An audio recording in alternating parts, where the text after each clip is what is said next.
Bridger Basin, Montana Territory, October 1879. When Jacob Reinhardt began stacking a second wall of logs around his newly built cabin, his neighbors gathered to watch what they assumed would be a spectacular waste of timber and effort. Some shook their heads.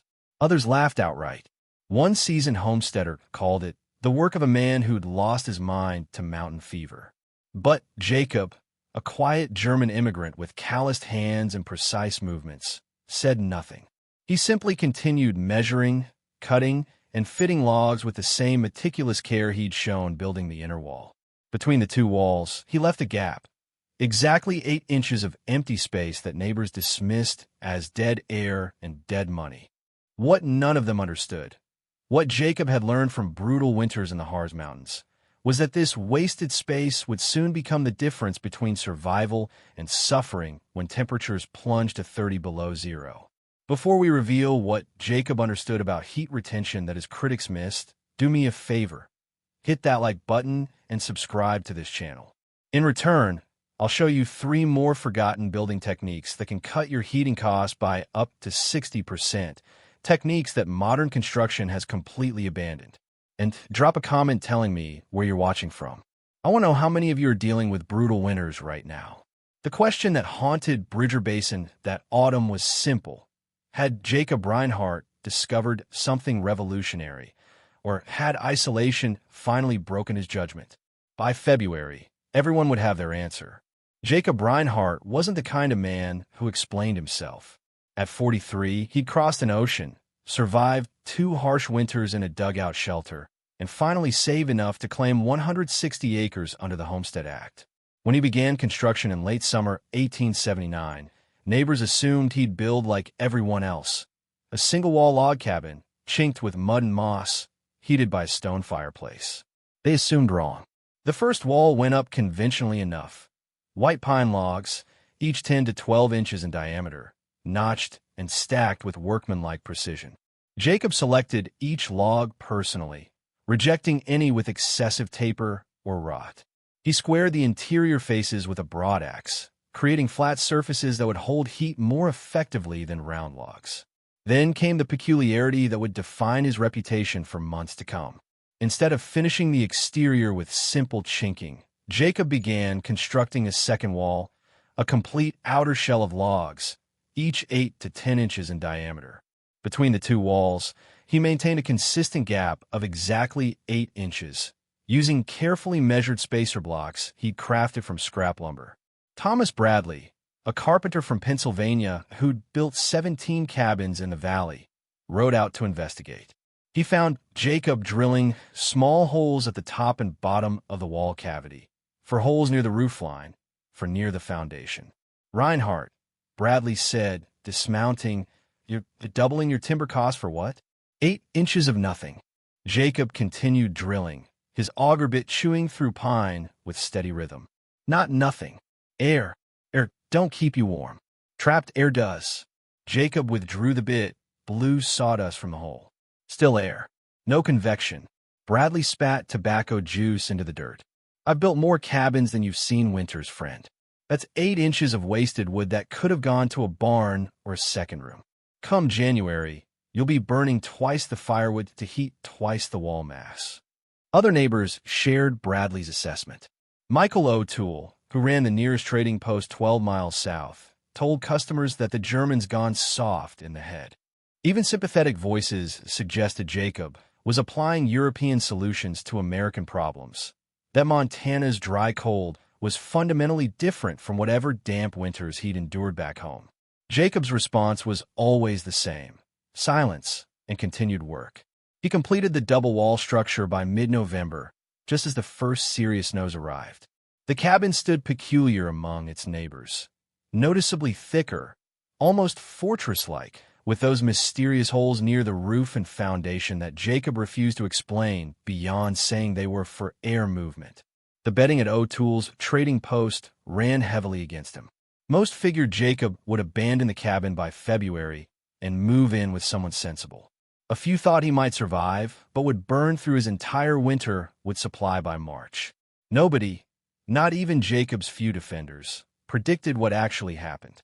What Jacob Reinhardt understood, and what his critics completely missed, was a principle of thermodynamics that wouldn't be formally studied in American building science for another 30 years: the insulating power of dead air spaces. The 8-inch cavity between Jacob's walls wasn't empty waste. It was a carefully engineered thermal buffer that exploited a fundamental property of air. When air is trapped in a confined space and prevented from circulating, it becomes one of nature's most effective insulators. The thermal conductivity of still air is roughly 0.024 W/mK, far lower than wood, 0.12 W/mK, or the mud chinking his neighbors relied on. But Jacob's design went beyond simply trapping air. Those holes he drilled, for near the roofline, for near the foundation, created a controlled convection loop within the wall cavity itself. Cold air entering through the bottom holes would gradually warm as it rose along the inner wall, which radiated heat from the cabin's interior. By the time this air reached the top holes, it had absorbed significant thermal energy, creating a continuous but gentle circulation that distributed warmth throughout the entire wall system without allowing rapid heat loss. The outer wall, meanwhile, bore the brunt of Montana's brutal winds. Wind chill, the accelerated heat loss caused by moving air, devastated conventional single-wall cabins.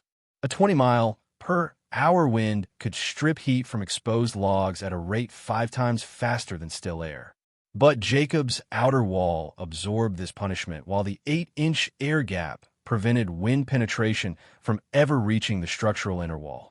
Thomas Bradley, the experienced carpenter who dismissed the design, based his criticism on a fundamental misunderstanding. He assumed the double wall would require heating twice the mass, but thermal mass works differently than structural mass. The outer wall never needed to reach interior temperatures. It simply needed to prevent the inner wall from bleeding heat to the environment. Jacob had also selected his materials with precision that appeared eccentric to observers. The inner wall used white pine, relatively lightweight, with good insulating properties and low thermal conductivity. The outer wall used a mix of lodgepole pine and Douglas fir, denser woods that could better withstand weather exposure and physical impact from wind-blown debris. Even his chinking strategy differed between walls. The inner wall received careful treatment with a mixture of clay and dry grass, creating an airtight seal. The outer wall was chinked more loosely, with deliberate gaps that allowed any moisture accumulating in the air cavity to escape, preventing rot and maintaining the dryness essential for the air gap's insulating properties. Dr. Samuel Yates, a physician passing through Bridger Basin in late November, examined the construction with scientific curiosity. Unlike Bradley, Yates recognized elements of insulation theory he'd read about in European engineering journals. It's similar to principles used in German wine cellars, Yates observed, running his hand along the outer wall. Maintaining stable temperatures by buffering against external fluctuations, though I've never seen it applied to residential heating. Will it work? Someone asked. Yates considered the question carefully. In theory, if the airspace remains dry and the walls are properly sealed, it should retain heat far more effectively than conventional construction. Whether the benefit justifies the extra timber and labor. He shrugged. Winter will provide the experiment. Jacob, overhearing this conversation, allowed himself a rare smile. He'd already conducted the experiment. 3 winters in a Harz Mountain hunting cabin his grandfather had built using identical principles. That cabin had remained habitable, with a single small stove, while neighboring structures required massive fireplaces consuming cords of wood. But he didn't share this information. Let them learn through observation. Science required evidence, and evidence was coming. The first test arrived December 8th, when temperatures dropped to 4 below zero with sustained winds of 25 miles per hour, while neighbors huddled close to roaring fires, feeding logs every 30 minutes. Jacob's cabin required wood only twice per evening to maintain a comfortable interior temperature. Bradley, burning through his carefully rationed firewood at an alarming rate, told himself it was a fluke. Maybe Jacob had simply built an unusually airtight door. Maybe his fireplace had exceptional draft. The real test was still ahead. January 14th, 1880. The temperature began falling at sunset. By midnight, Thomas Bradley's exterior thermometer, mounted on the shaded north side of his cabin, away from any residual heat, read 8 below zero. By 2 a.m., it had dropped to 18 below. At 4 a.m., Bradley stopped checking. The mercury had fallen below the lowest mark on his instrument, 25 below zero.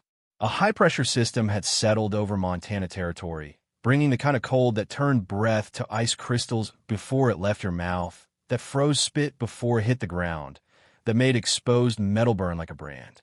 Combined with 15-mile-per-hour winds, the effective temperature approached 50 below zero. This was the cold that killed livestock, that froze water buckets solid within an hour, that turned inadequate shelter into a death sentence.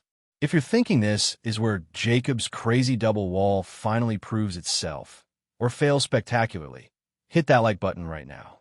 And if you haven't subscribed yet, do it now, because I'm about to show you the exact temperature measurements that turn skeptics into believers.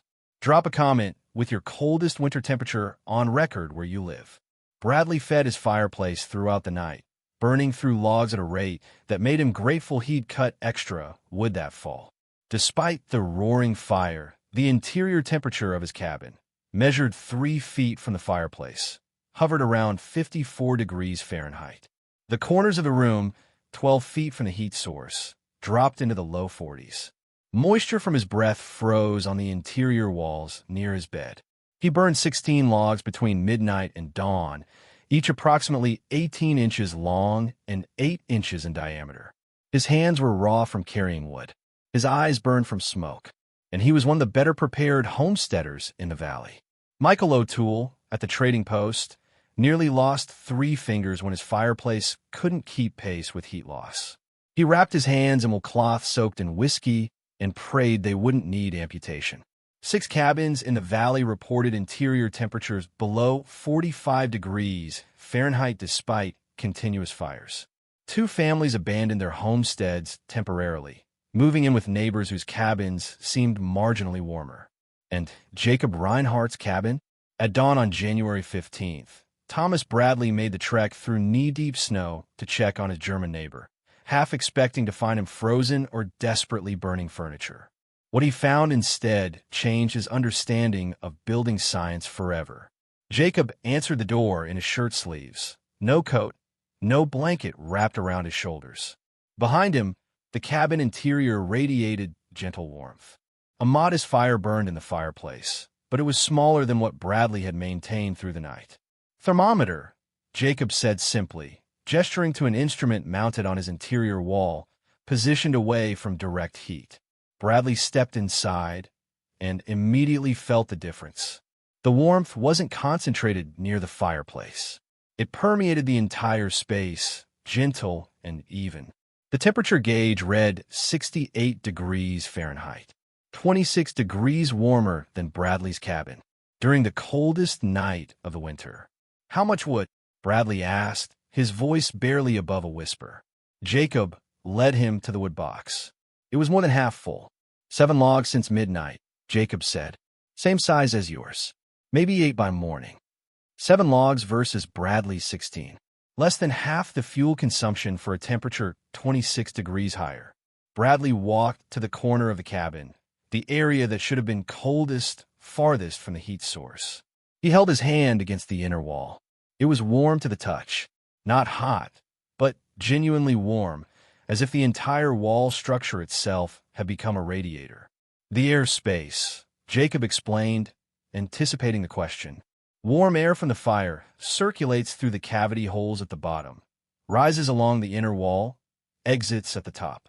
The heated air transfers warmth to the wall mass throughout the entire structure.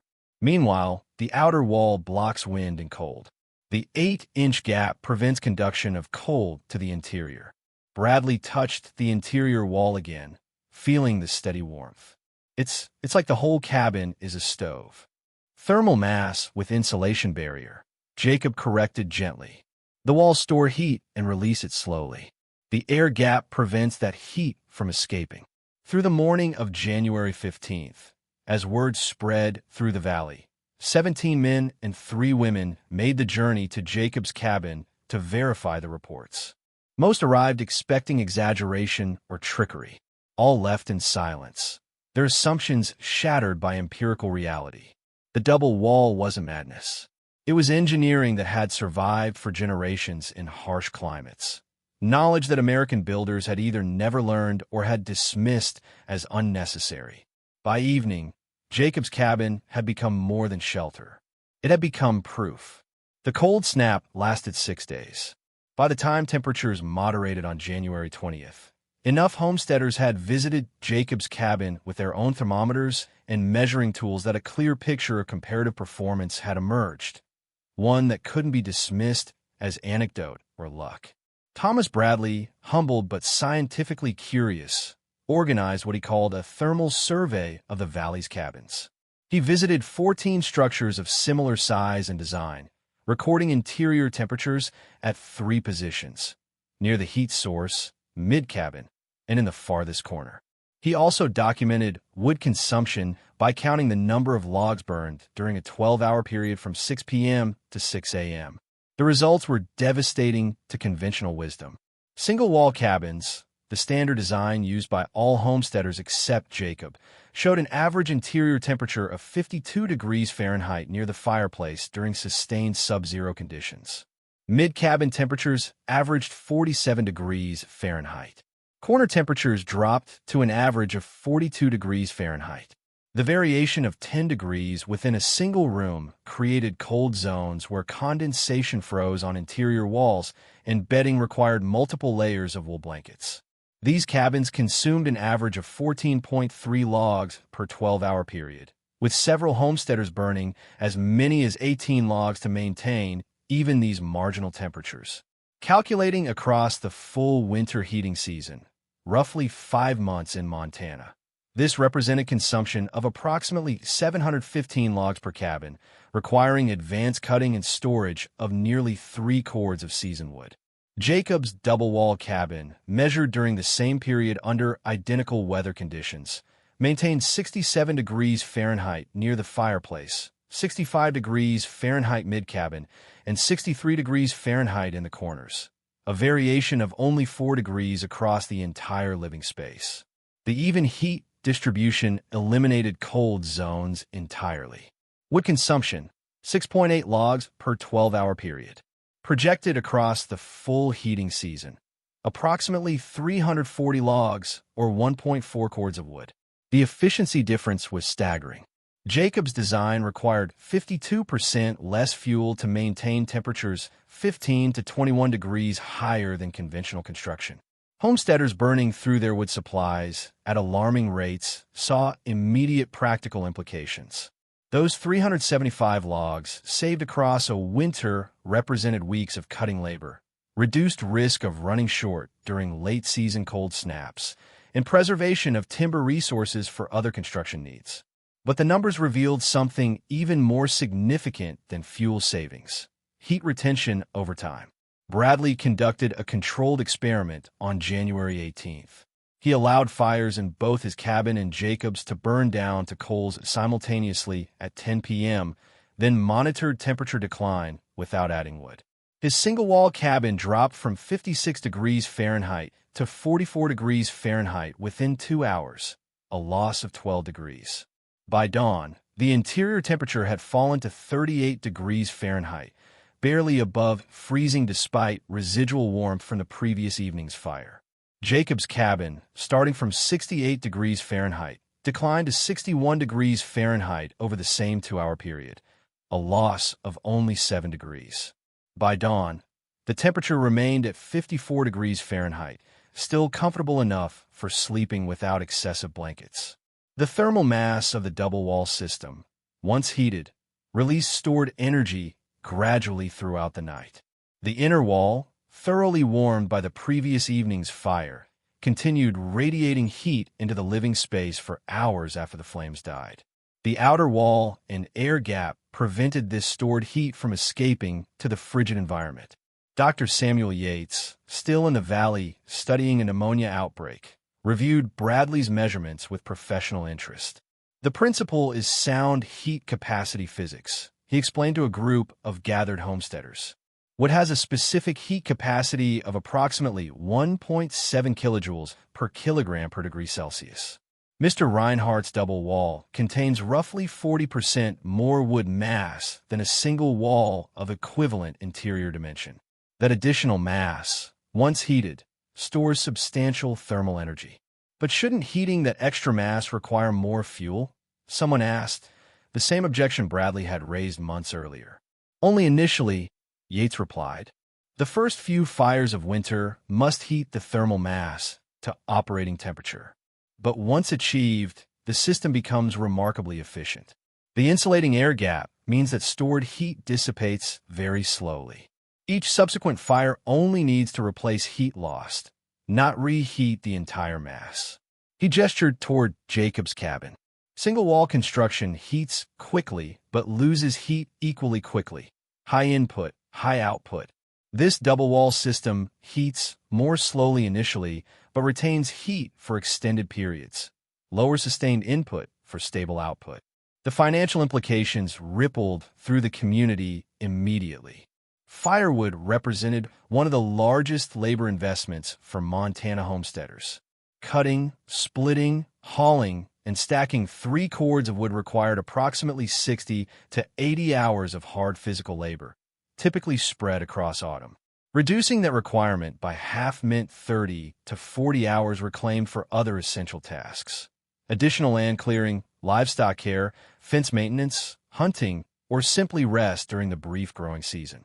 For families struggling to establish viable homesteads, this time savings could mean the difference between success and failure. By late January 1880, 3 homesteaders had already begun planning double-wall construction for cabins they'd build in the spring. By month's end, that number had grown to 9. Thomas Bradley, the carpenter who'd called the design wasteful, became its most vocal advocate. I was wrong, he told anyone who'd listen. Dead wrong. And I'm man enough to admit it. Spring 1880 brought a quiet revolution to Bridger Basin. As soon as ground thaw permitted foundation work, construction began on 7 new double-wall cabins. Thomas Bradley personally supervised 4 of them, meticulously replicating Jacob's 8-inch air gap and controlled ventilation holes. He charged no premium for his expertise, calling it tuition for education received the hard way. By autumn 1881, 14 double-wall structures stood in the valley. By 1883, the technique had spread to settlements 40 miles north and 30 miles east, carried by travelers who'd experienced the warmth of Jacob's cabin firsthand. Homesteaders called it the Reinhardt design, though Jacob himself insisted the principle was centuries old, just German mountain wisdom my grandfather's grandfather knew. The technique evolved through collective experimentation. Samuel O'Brien, an Irish stonemason, discovered that adding a thin layer of dry moss between the walls improved moisture management without compromising the air gap's insulating properties. Martin Vasquez, from New Mexico Territory, adapted the design using adobe for the outer wall in semi-arid regions where timber was scarce, creating what he called breathing walls that regulated temperature and humidity simultaneously. The performance improvements remained consistent across variations. Double-wall cabins maintained 18 to 28 degree temperature advantages over single-wall construction, with fuel consumption reductions of 45 to 55%. Even crude implementations, rush construction with imperfect air gaps, showed measurable benefits. The winter of 1886 to 87 brought final validation. February temperatures plunged to 38 below zero, with sustained winds creating wind chill conditions approaching 60 below. 2 homesteaders in conventional single-wall cabins suffered severe frostbite. 1 lost 3 toes. Several families burned through their entire winter wood supplies by early March and were forced to burn furniture and fence posts to survive until spring. Not a single double-wall cabin reported serious heating difficulties. Jacob Reinhardt, now 50 years old, burned only 1.2 cords of wood through the entire brutal winter, less than half what he'd consumed in single-wall shelters during his first Montana years. The technique's success generated broader interest in vernacular building knowledge.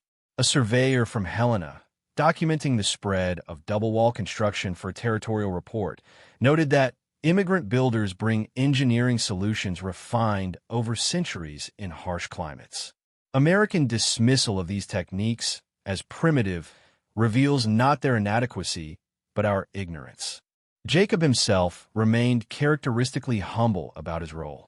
When a reporter from the Helena Weekly Herald visited in 1889 to write about the man who revolutionized frontier construction, Jacob corrected him immediately.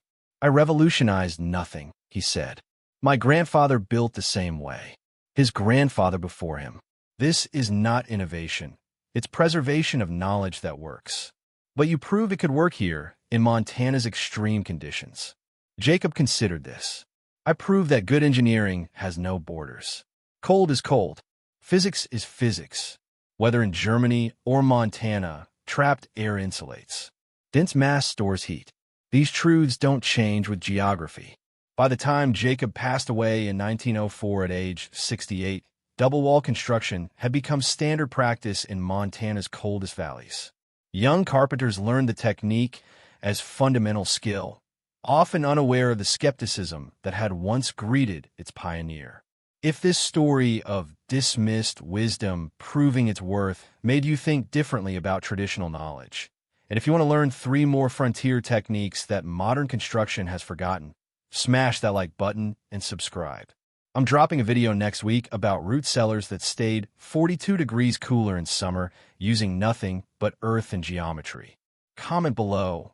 What traditional building technique do you wish modern construction would rediscover? Thomas Bradley, who lived until 1911, kept a small wooden plaque in his workshop until his death. It read, "I called him a fool in October. By February, I knew better. Pride is expensive. Wisdom is free once you're willing to learn it." The story of Jacob Reinhardt's double-wall cabin illustrates a pattern repeated throughout frontier history. Techniques dismissed as backward or primitive often embodied sophisticated engineering refined through generations of trial and error. The air gap insulation principle Jacob applied in 1879 wouldn't be invented by American building scientists until the early 20th century, when it was marketed as modern innovation. But it wasn't modern. It was ancient, proven across centuries in climates from the Harz Mountains to the Pyrenees, from Scandinavian forests to Scottish highlands. What changed in Montana wasn't the knowledge itself, but American builders' willingness to recognize that innovation sometimes looks like preservation. The double wall endures today. Several original Reinhardt design cabins still stand in Montana, maintained by historical societies or private owners who appreciate both their heritage value and their continued functionality. When properly maintained, the air gap insulation remains as effective in 2024 as it was in 1880. Proof that good engineering transcends era. Perhaps the deepest lesson isn't about insulation or thermal mass. It's about humility. When neighbors laughed at Jacob's wasted timber and dead airspace, they weren't responding to evidence. They were responding to unfamiliarity.